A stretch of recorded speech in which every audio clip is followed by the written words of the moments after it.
Good day, everyone. As we complete the 13 weeks of this semester, we finally reached week 14, our last module for this subject. This week is about training and development in strategic management. And first of all, I am Lina Quintilia Escalona, together with Mr. Agana, Mr. Ambrosio, Mr. Kula, Ms. Diaz, and Ms. Hapalaran. We are Group 13, and today we are about to share with you the learning about strategic management paper discussion. Next, here are the learning outcomes we're aiming for this in the session.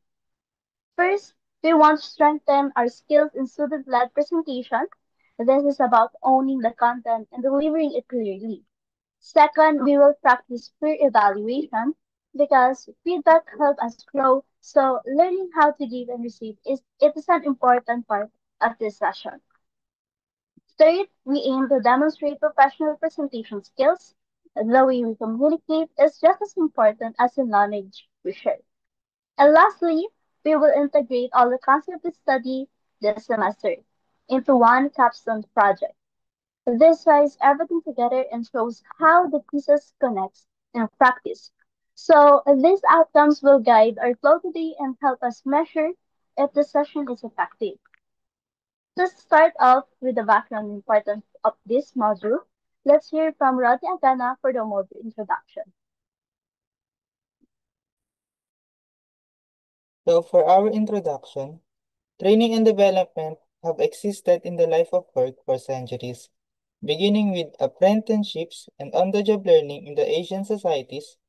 In the Philippines, formal employee training became particularly significant in the latter part of the 20th century, when businesses such as retail and BPO began to expand widely.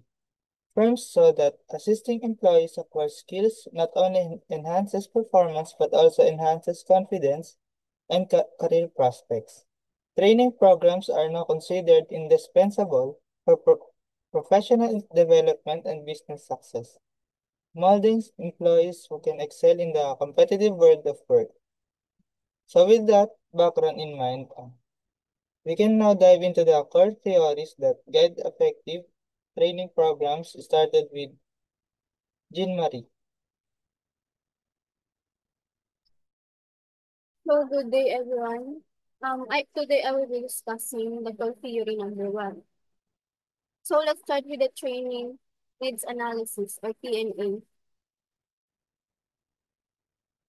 So according to USOPM, training needs assessment identifies performance gaps, defines required skills, directs resources effectively, and improves productivity, quality, and mission success. So according to USOPM, TNA is a process where we identify performance gaps. This means we check the difference between what is required from employees and what they are actually doing right now. Once we know the gap, we can figure out what knowledge, skills, or abilities are missing and provide training to close that gap. So TNA is very important because it helps organizations direct their resources in the right way. Instead of wasting their time and money or on unnecessary training, um, it improves employee productivity, the quality of work, and it also helps the organization achieve its mission. So it is conducted at three levels: organizational, task, and person analysis. So the first one is organizational level.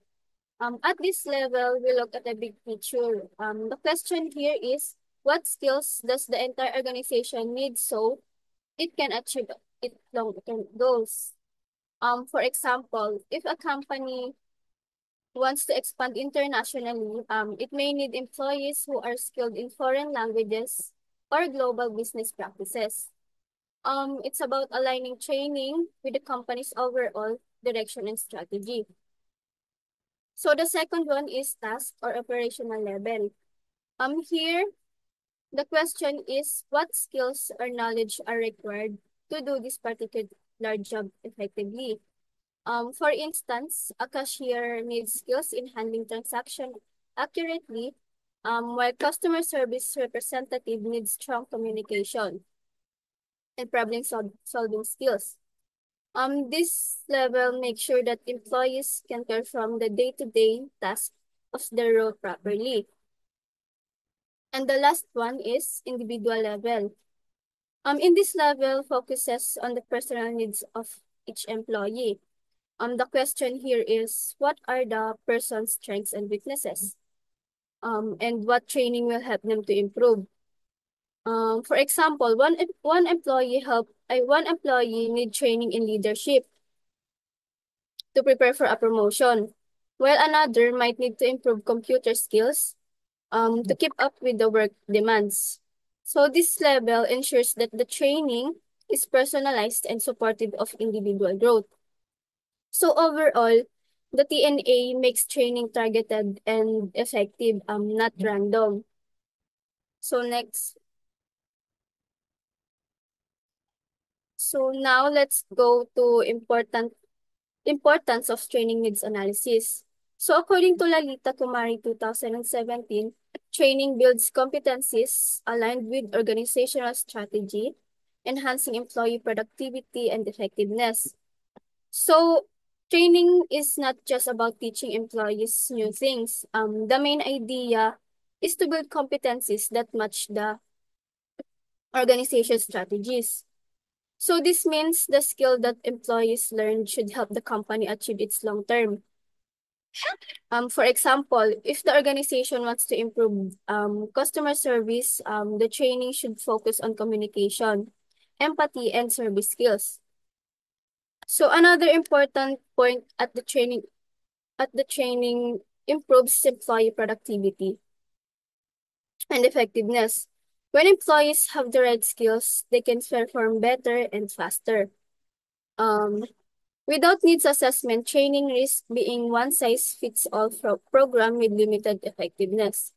So here's the problem. If you don't do needs assessments, training might turn into a one-size-fits-all program, which is often ineffective.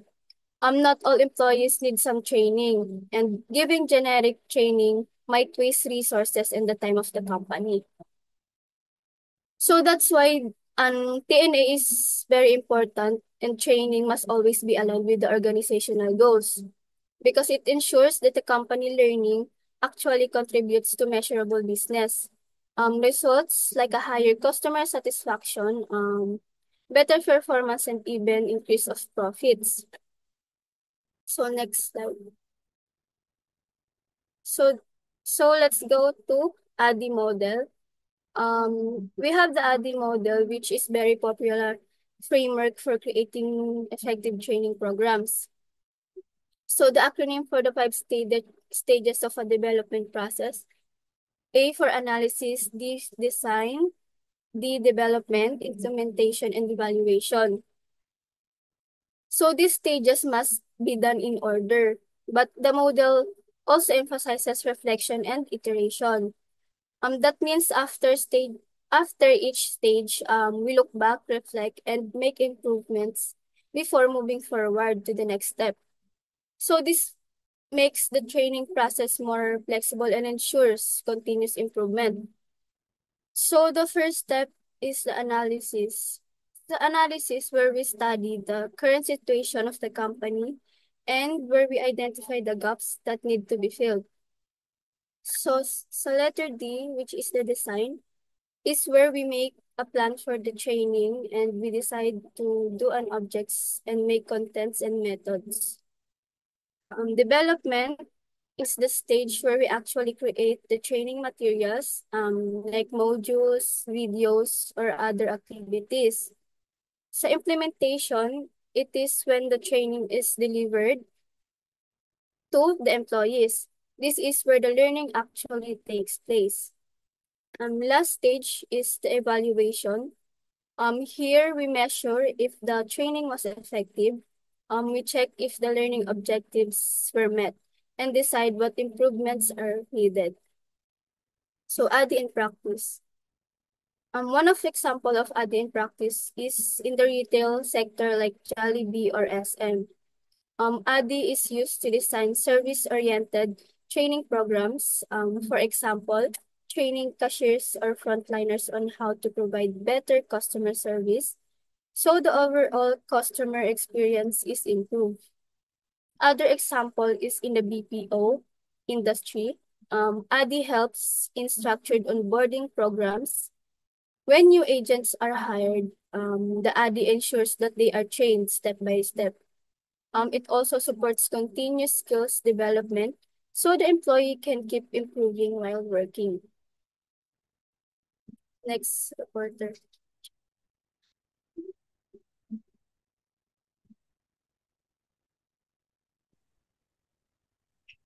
So today I will discuss core theory 2.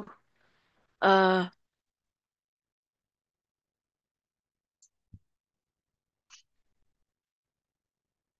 let's talk about advanced concepts. Advanced concepts in strategic management move beyond traditional frameworks to address the complexities of modern business environments. They focus on how organizations can achieve a sustainable competitive advantage in a rapidly changing world. So I have an example here, which is RBV. Uh, while a foundational theory, its advanced application involves a deep analysis of a company's internal resources and capabilities, specifically those that are valuable, rare, inimitable, and non-substitutable. The concepts explores how to leverage these unique assets for long-term advantage. I have here Rin, victory for valuable. It talks about how the resource must help the firm exploit opportunities or neutralize threats in its environment, thus creating economic value. The next one are rare. This refers to the resources that is uncommon and not widely held by competitors. Next, inimitable. The resource must be difficult or costly for competitors to imitate. The last, non-substitutable, means there should be no equivalent alternative resources that can perform. Next, Kirkpatrick's 4 levels of evaluation. First, level 1 reaction. This level measures how participants feel about the training. Uh, it's the most common and easiest to measure, but it's the least effective on its own. So level 1, how can you use it? I'll, I'll give you an example. Uh, give them a survey forms or feedback forms after the training. Questions might include, did you find the content useful? Or was the instructor engaging? And just by doing that, you will know what they felt about the training. Next level, learning, level 2. This level assesses the increase in knowledge or skills as a direct result of the training. In this level, you can give them a simple pre and post assessment, quizzes, or test. Then make a comparison of scores to show what they learned. And for skills based training, you can use role play. Level 3 results. This level measures if participants actually apply what they learned on the job. This is where the training's real value begins to show. In level 3, how will you measure it? Do an observations by supervisors, reviews, or self-assessments. This should be done weeks or months after the training to allow time for the new behaviors to adopt it. Last level, level 4, behavior. This is the ultimate level of evaluation, measuring the tangible impact on the organization. It connects the training directly to business outcomes. In this level, this requires a more complex analysis, often involving comparing data before and after the training. For example, measuring a sales team's closing rate before and after sales training. The next slide. Best practices for continuous improvement. First, embrace the PDCA cycle. The most effective way to implement continuous improvement is by adopting the plan, do, check, act, or PDCA model.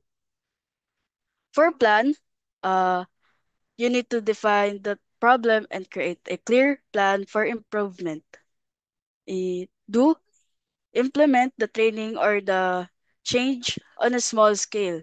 For the check, you can use data to evaluate the results. And lastly, in ACT, if the change was successful, implement it on a broader scale and standardize it. If not, go back to the planning stage. So for the integrate learning into the workflow, best practices move away from one and done training events. Instead, training should be a continuous part of an employee's daily routine. Uh, For example, you can deliver short, bite-sized lessons that employees can access just in time as they need them. Or you can just encourage knowledge sharing through internal forums, mentoring programs, and cross-functional teams. For the last, foster a culture of feedback. Continuous improvement is impossible without an open and honest feedback loop.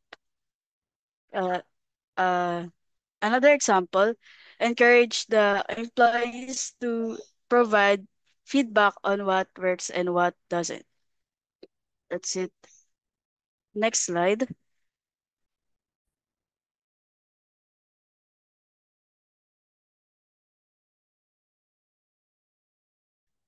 Hello everyone. Today I will teach you the practical application in learning. Next slide. Okay. First, on the job training is OJT. OJT is a learning by doing uh, students perform real workplace tasks while being guided by mentors. The process goes through four steps: orientation, shadowing supervised work, and independent work. This helps learn, gain hands-on experience. Next slide. The next one is e-learning. E-learning is a flexible and self-paced done through platforms like Google Classroom or Canvas. Lesson camp, module, video, and quizzes. The steps including content, assigning tasks, and assessing progress. Next one. Blended learning.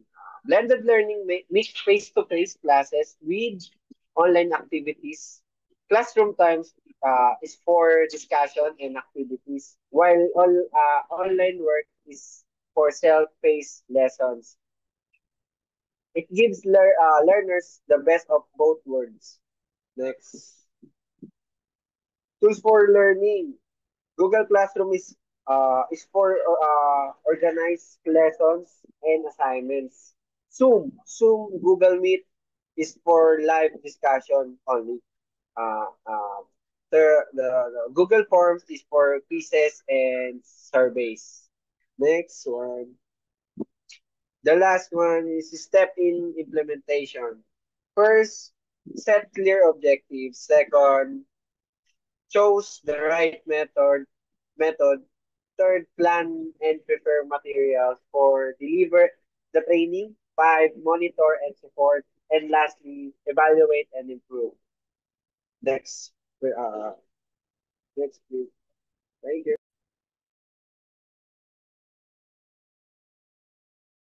Okay, thank you for that, Um, Mr. Ambrosio. So now that we've gone through the key theories of strategic management and training programs. Let's see how this concept actually work in real world. So we're going to look at three case studies that a research that have successful employee training and development initiatives. So by this studying this, we can see how comprehensive training programs are really up, are really applied strategically and how they impact both employees and organizations and what lesson we can gain, we can bring back to our own learning. So first, we see the Jollibee. So, Jollibee ACE program. Let's talk about this. Jollibee, founded in 1978 by Tony Tan Cat Chung, is known worldwide for its food, but but beyond that, they're really strategic about developing people. So, as I researched on February 14, 2025, the Jollibee Group Foundation launched the ACE Scholarship Program. They partnership with PBED and PSEFAI skills. So this training programs covers customer service, food handling, and something like inventory management. So on February 18, there are there are 80 Cebuano scholars that graduated and were endorsed for job across Jollibee, Chowking, Chowking, and Greenwich. So what does this mean? So simply put, Jollibee is not just finding jobs. They're creating skilled, employable individuals with strong work values. They connect also to our lessons.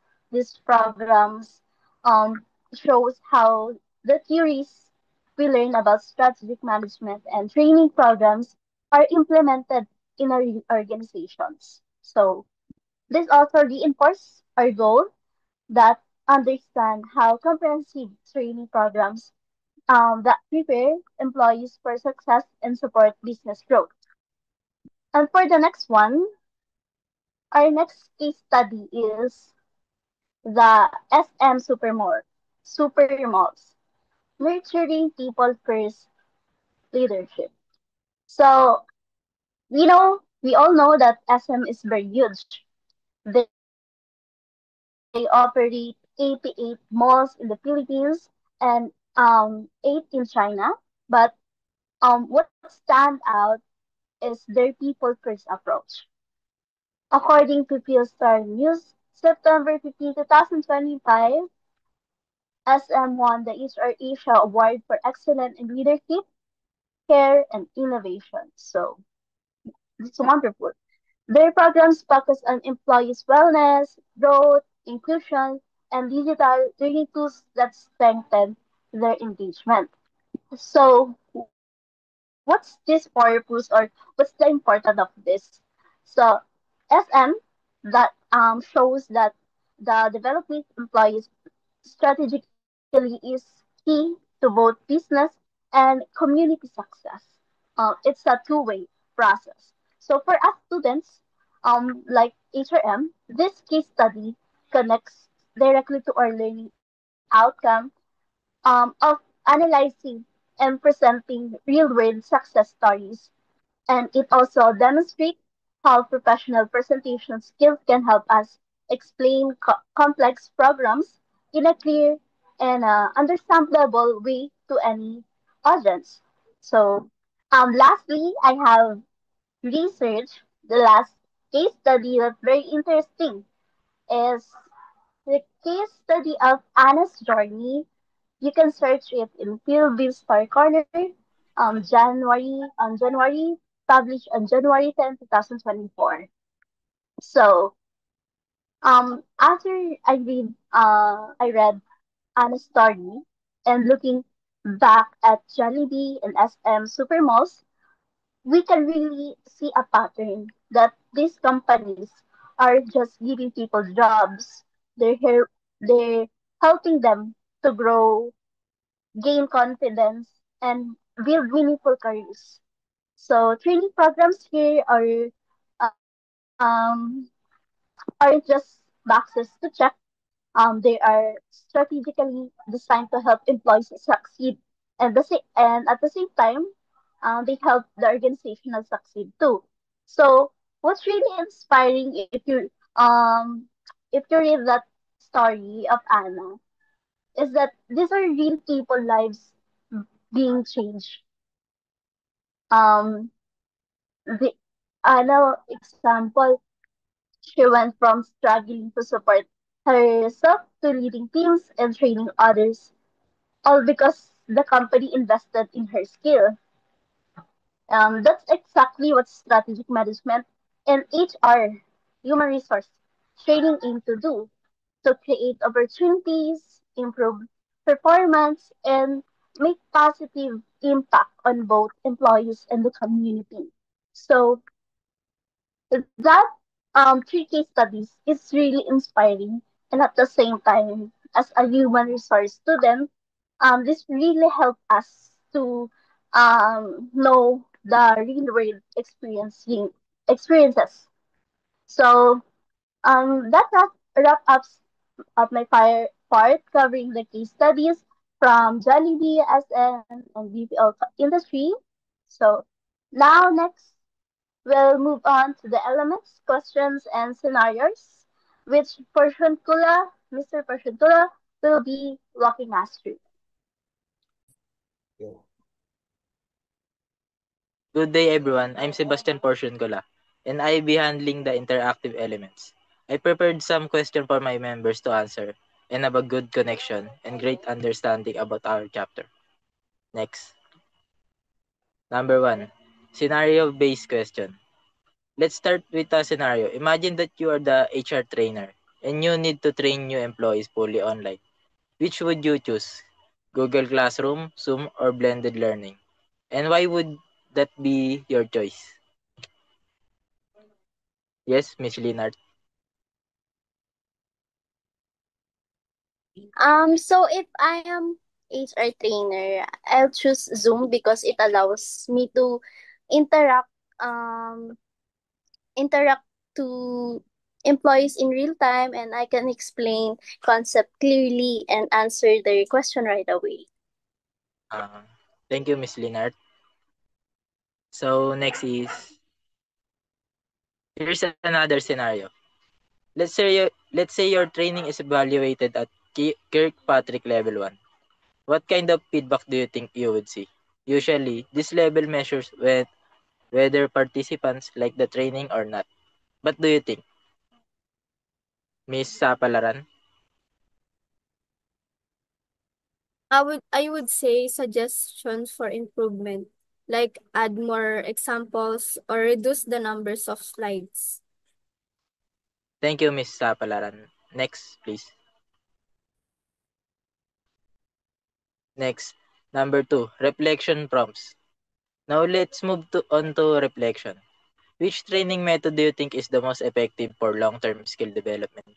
OJT, e-learning, or blended learning? Think about your own experience, guys. Yes, Mr. Ambrosio. Hello. I think it's OJT because it's hands-on and you learn while doing any actual work. Thank you, Miss Ambrosio. Mr. Ambrosio. Next, please. Another reflection question. How can aligning training needs analysis, TNA, with company goals improve training results? Basically, if the training is connected to the company's objectives, it becomes more meaningful and useful. Do you agree, guys?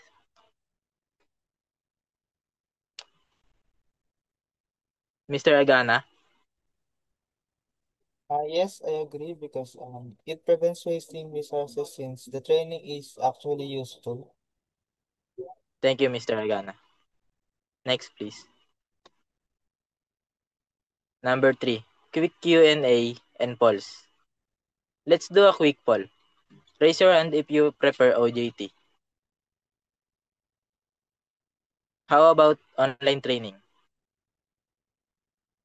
As we can see, learning preferences are really diverse. Anyone to answer? Yes, Miss Diaz.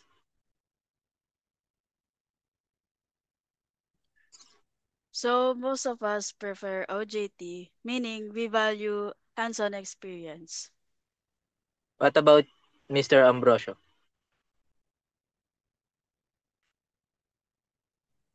Some prefer online training, meaning flexibility and convenience are important. Thank you, Miss Diaz and Mr. Ambrosio. Next is, here's a super quick quiz. What's the first step in the ADDIE model? Any guesses, guys? Yes, Mr. Ambrosio. Analysis. Correct. Thank you, Mr. Ambrosio. Next.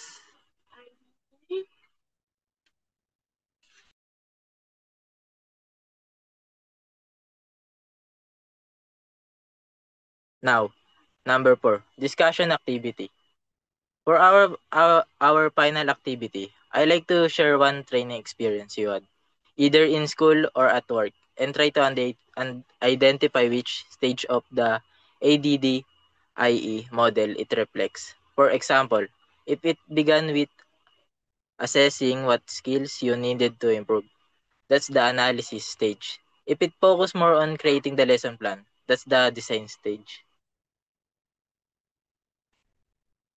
Yes, Mr. Agana?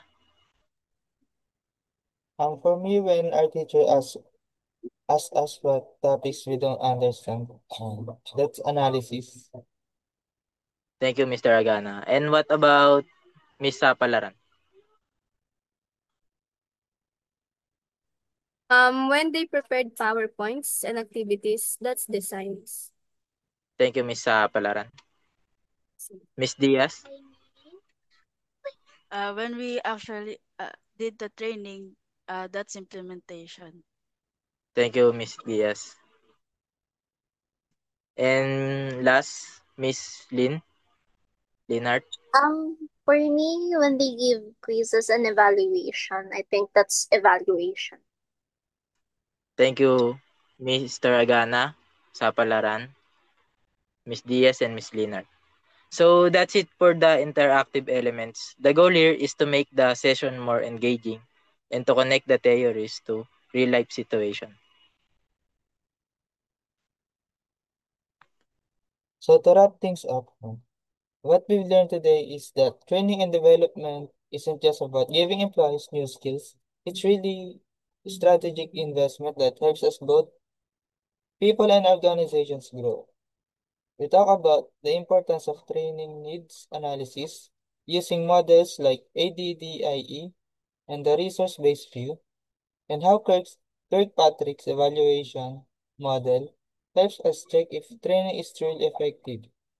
We also saw how methods like on-the-job training, e-learning, and blended learning can make learning more practical and flexible.